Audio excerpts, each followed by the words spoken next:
Corona virus मुकाबला निमंते गंजाम जिला सदर महकुमा छत्रपुर ब्लॉक रो आर्जपल्ली रे कोरोना भाइरस को दृष्टि रखी एक आइसोलेशन वार्ड खोला जायछि। ए वार्ड रे बाहर राज्यर किछि लोकन को रखा जायछि। तबे किपरि रहिछि सठाकर स्थिति एने अधिक सूचना दैछन्ती हम छत्रपुर प्रतिनिधि संतोष मिश्र।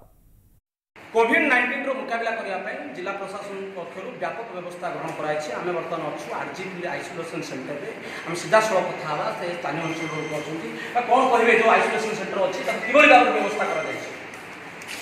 आरजीपी हाई स्कूल रे जो कोविड-19 रो कोरोना भाइरस रो पय जो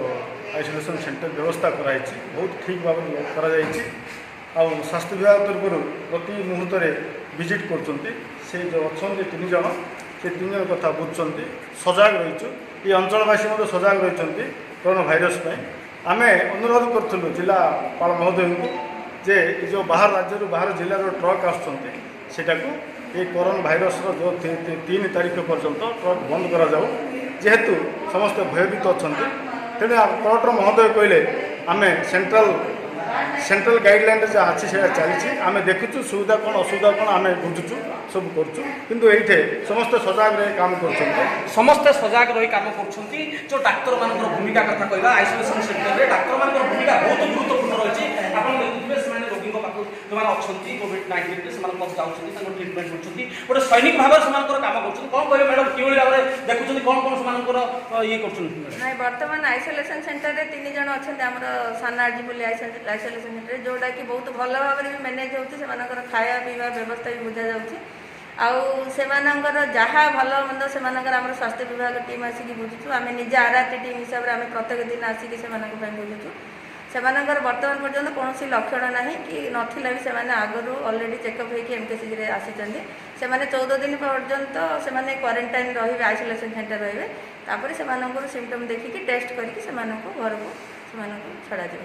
14 दिन पर्यंत से रही घर को जी सहित समस्त प्रकार व्यवस्था ग्रहण कर स्थानीय अंचल से खाइबार जो सुविधा रखार अच्छी तो कौन कहे कौन व्यवस्था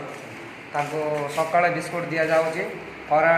डालमा भात दि जाऊँगी आ राति भी भोजन दि जाऊँगी जिते जन आसते बाहर आसिक आइसोलेशन सेंटर रखा आम पंचायत तरफ 5 लाख टंका अनुदान कर सब तैयारी कर रखा जाऊँगी। तो आइसोलेशन सेंटर में 5 लाख टंका व्यवहार कर जिलापाल भी बारंबार गस्त कर गोष्ठी उन्नयन अधिकारी भी बारंबार गस्त कर जो व्यवस्था भत्ता आरंभ कर समस्त प्रकार कार्यक्रम कराऊँगी श्रमिक मान दी जाऊँगी कौन कह कौन भत्ता बंटा हो भत्ता आम प्रत्येक ग्रामर साई साई घर को जा भत्ता बांधु गोटे जगार बेतरणी होबार ना लोकर शांति श्रृंखला बजाय रखी आम जिला प्रशासन जहाँ निर्देश देती निर्देश कार्य जिला प्रशासन जहाँ निर्देश देती मानुंट समस्त हाथ धोया पड़े घर रहा कहुच्छी जेहतु टी कोहल कर समस्त घर रहा अनुरोध कर मास्क पिंधा कहुच्छी विभिन्न प्रकार श्रृंखलागत समस्त छत्रपुर संतोष मिश्र रिपोर्ट MBC न्यूज।